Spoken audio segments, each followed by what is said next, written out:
Welcome to the Great Honey Podcast. I'm Maya, the Amerlin Bee, I'm Marcelle the Gleeman. and this is a show where we talk about all things Wheel of Time. If you're joining us from YouTube, please give us a thumbs up and subscribe and leave a comment so we can chat. And today, after a brief break from recording, we are gonna do a news roundup of what are some of the goings on in getting ready for season 2 whenever it comes out. Right. I'm hoping next year we get something. And in the next few months, I hope we get some actual confirmations of stuff. The news that we got is a lot of leaked information. We've got some leaked cast or some leaked audition scripts for Aviendha and Gawyn. And we got some casting news over the last few weeks or months here. So these are some very cool, interesting characters. And a lot of this news kind of like points us to some new changes that we're going to see. Some of which I'm not sure about. And some other ones I'm kind of excited to see how they handle. So, all right, you want to get into it? Yeah. Yeah, the first one we have is the Aviendha audition script leak. And I should say all of the information that I got here, it comes from watchseries.com.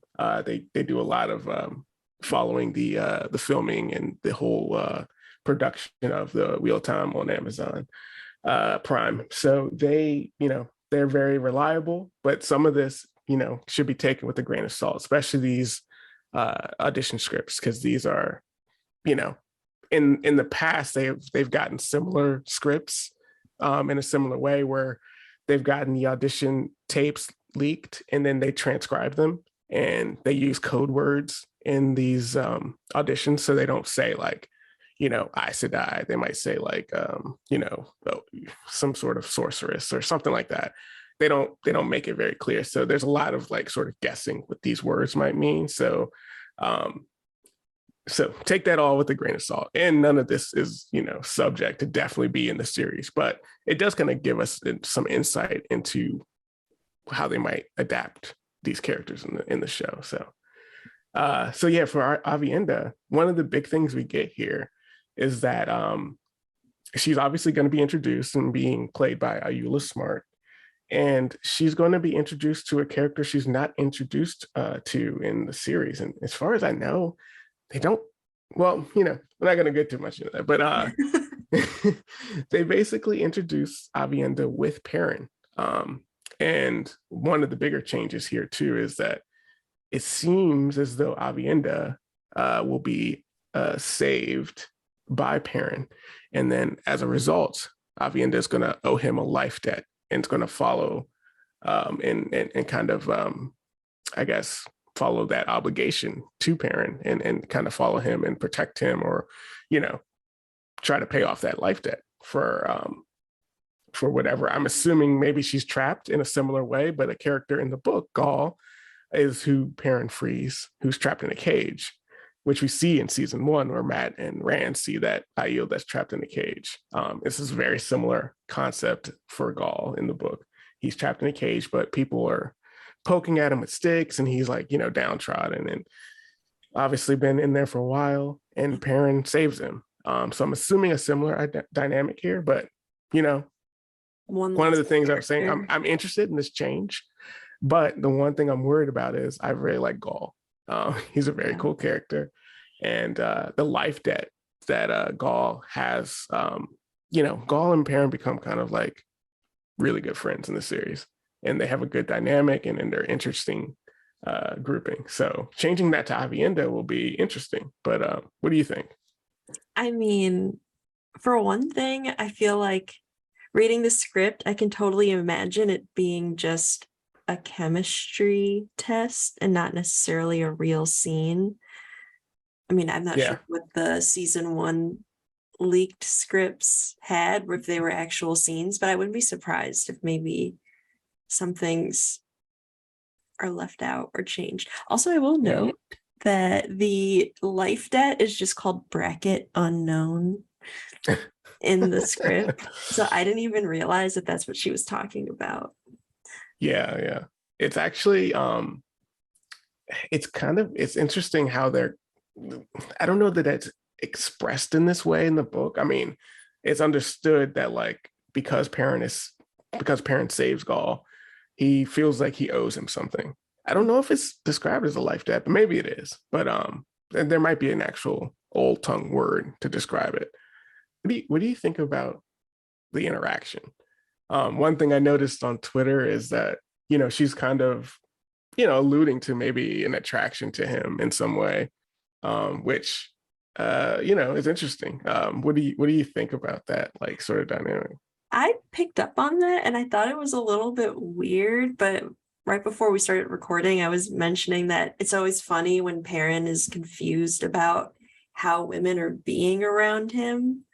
It's almost like I don't know, it's like a recurring thing where he just does not understand what is happening in a Yeah, weird way. And so I almost feel like her delivery is her being like really like deadpan and just matter of fact, and obviously from a completely different culture to Perrin, where I mean, I don't know that much about the Aiel at this point where I am in the books, but it seems like their whole philosophy around relationships and all of that is just so different that she probably is just like talking about things in a level of comfortability that I don't know, Perrin right. wouldn't necessarily know about. And so similar to me being just like very much, I don't think there's anything between Perrin and Egwene in season one. I Right, also do not think there's anything between Perrin and Aviendha in this scene, right. except maybe Perrin being awkward as usual.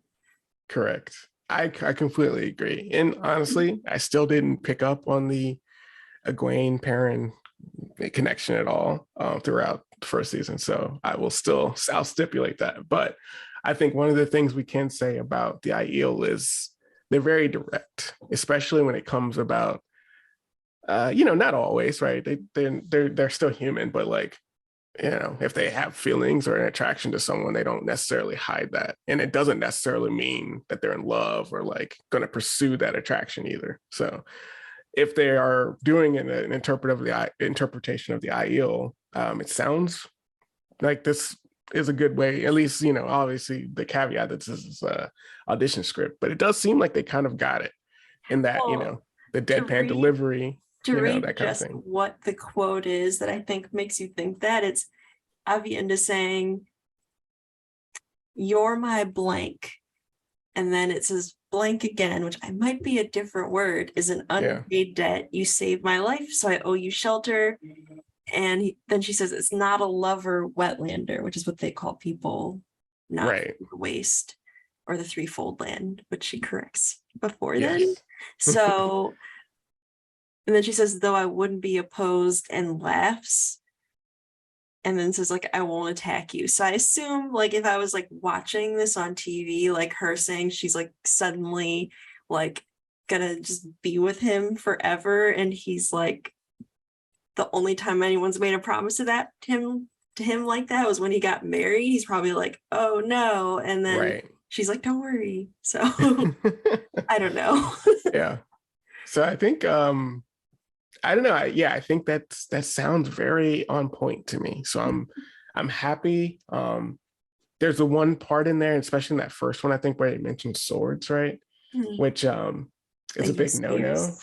Yeah. Yeah, it's a big no-no for the Aiel for swords. So I'm assuming they mean spears, but I hope they don't change that part. It's such a big thing that they are kind of like, it's kind of sacrosanct to hold a sword as an Aiel. But so we get that introduction, and it looks like Aviendha is going to be with Perrin, at least for the first part of, or some part of second season.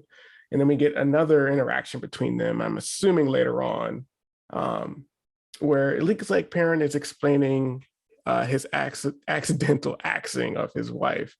And I love this dialogue. I think this is kind of what makes, and I like, again, I think we spoke about Ayula Smart as Aviendha, and I think this is perfect. I mean, I know they might change this stuff, and they definitely will have it be different in the show, but the part where she's talking about did she die well, meaning that like did she die defending people that she loved? Was she doing what she would have chosen to do? And obviously it was an accident. He didn't mean to do it. So there's nothing for him to feel bad about necessarily, right? That's kind of what she's trying to say in her ideal way. Yeah. And they mentioned Toe here, which there's a whole ideology, and not really, it's just a cultural thing with the IEL, where there's this concept of GE Toe, which it means essentially Toe. It means you have some sort of negative that you've incurred upon someone else, or you've done something to offend someone else. And the G is something where you've done something honorable or something that's to be commended to someone else. So you can gain G and you can gain Toe. You obviously don't want to gain Toe. And then when you do gain Toe, you want to make it right. And that's a big feature. So I'm glad to see that they're seemingly including that in the series, because it's a big thing with the IEL. It's weird how they have it though, where he says you owe me, and then it says brackets toe. Like it's like, parent, you don't want toe, right? Right. If I'm understanding it correctly. But I think what he's trying to say, I mean, this is me reading deeply between the lines here. I'm thinking that he's like, I saved your life, and you said you'd help me as a result there. And he wants to be punished for what he did so that he could feel better or be absolved of his guilt. And I think he's saying you owe me the punishment because I said, I saved your life. Yeah. And yeah, he wants to be punished for the act. And he hasn't really confessed it to anyone other than Gawyn. So I think he just wants to be rid of the guilt. Which, another part of this is I'm happy they're addressing it. Part of me was worried that they wouldn't carry this on much more. Because that was one of the things I really didn't like about the first season, where they kind of just gutted his character from the beginning by having him kill his wife and didn't address it really, other than one outburst later in the season. So, okay, so yeah, that's the Aviendha introduction, and seemingly a sort of idea what we're going to get from her from the show. So I'm pretty excited for this.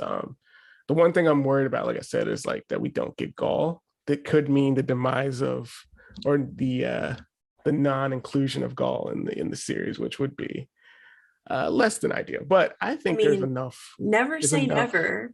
Exactly. I thought Bail Doman was on the chopping block and just not going to be a character anymore, and we're going to get him next season. Yeah.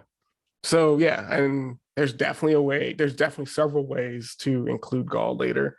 And there's definitely numerous named IEL, so I don't see why they wouldn't drop one that's got such a big role. Yeah. So, all right, so next character we got an audition script leak for is Gawyn Trakand, which we knew we were going to be getting the Trakands this season. At least we knew we were getting Elaine Trakand, who's going to be played by Cara Coveney.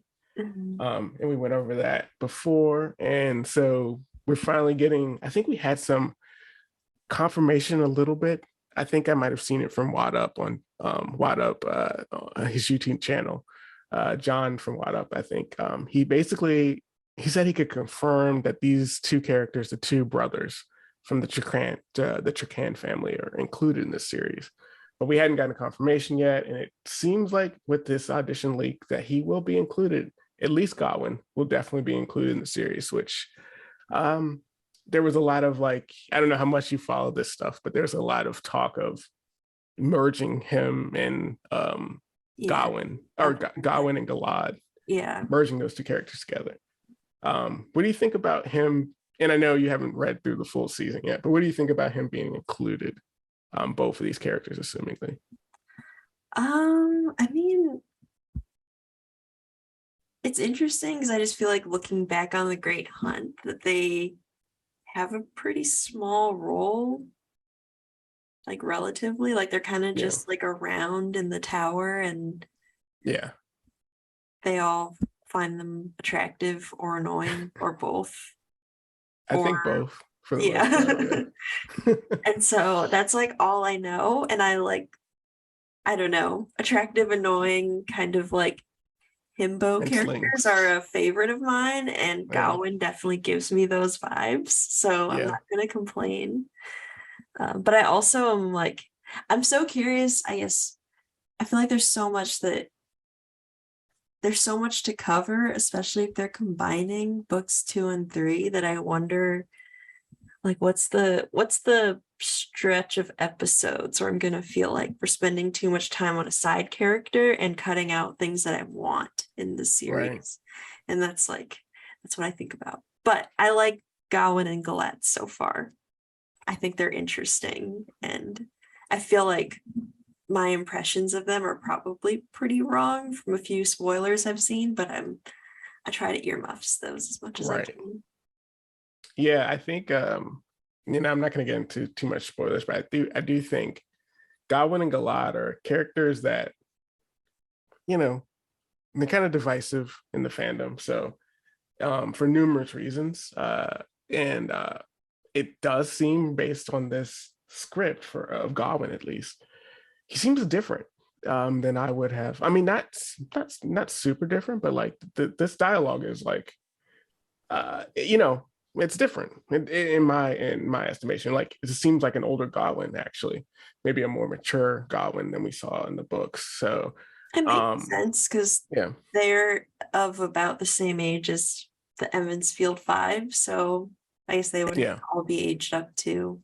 yeah, and it makes sense. I mean, in the book, I always understood Godwin as like this sort of typical prince that you would Yeah. see in like fantasy, who's kind of It's like rich boy. cocky. Yeah, yeah. And Galad, I mean, he's kind of the cocky, but like not so much he's not so noble, right? Whereas Vlad is just Galad is like the a like, tattletale. right. Galad's more the like stoic, virtuous sort of knight or prince as you would, see. So they're both like two versions of these princes that maybe we've seen cliched in stories before. And I don't know. I think they can be very interesting. I was one of the people who wanted them to both be included because I think there's interesting stories to tell with them. Yeah. Um, and it does look like in the first script here we get with Godwin that he's talking to. It looks like he might be talking to one of Alana's warders. And I'm guessing, and Watt series is guessing this as well, that it might be Yvonne or the one of her warders that was primarily carrying the bow and arrow in the first season here. Yeah. Um, I think it's interesting that there's like hints of Moraine's backstory, which I don't know her backstory except right. that she's related to them. But Yeah. They have a weird family dynamic in that Godwin and Elaine are full, I hate the term full brother, but they have the same mom and same dad. And with Galad, he has the same father as Elaine and Godwin, but they have different mothers. And basically, the father that they share is a Damodred, and that is, I believe, Moraine's. Oh, man, I think brother, it's his brother or uncle. Yeah, I can't remember which one. I mean, Gowan refers to her as his aunt, so Okay, so yeah. So that's how they're related. Um, and so we get some family members of Moraine introduced here. I wonder if they're going to address that really more than this, but I imagine so because they seem to be. It seems to be something that whoever God was talking to here in this first script notes. So I wonder if they'll bring it up more though. All right, so then we get to the next scene, and with this scene with Godwin, I don't know. I don't even have a guess who we could be talking to here. This stuff seems question mark, completely question different. mark, question mark, of course. Exactly. Like very important character. Right. Um, yeah, it's like it seems like he's a part of a group that's defending a city that's being right. He's defending a city that's being attacked. Is Mhm. that correct? I think he What says, weird things that he refers to his mom is just my mom, and it's like your mom is the queen right, of Andor. right. I feel like royals don't really do that. So that's another thing that I'm wondering about this season is if is it more gays? No, Yes. more Yeah, gays is that's right. gonna be in it. At least referenced, right? I don't know. Yeah. Yeah. We'll see if she's actually in it. But I mean, she would have appeared in season one, I guess, if they were not if they were gonna have her in it, but I wonder if they're like her storyline is gonna end up being a thing. yeah. Um, I think they've gotta, if not introduce her this season, I would say definitely the next season. But I wouldn't be surprised if they kind of do it. Um, she would be an interesting character, and I think the sooner they introduce her, the better, probably. But it does seem like he's with someone talking about uh he's in a bar, or at least the one person he said like he's talking to in this scene says that they're an empty bar in the middle of the morning as the city is preparing to be sacked.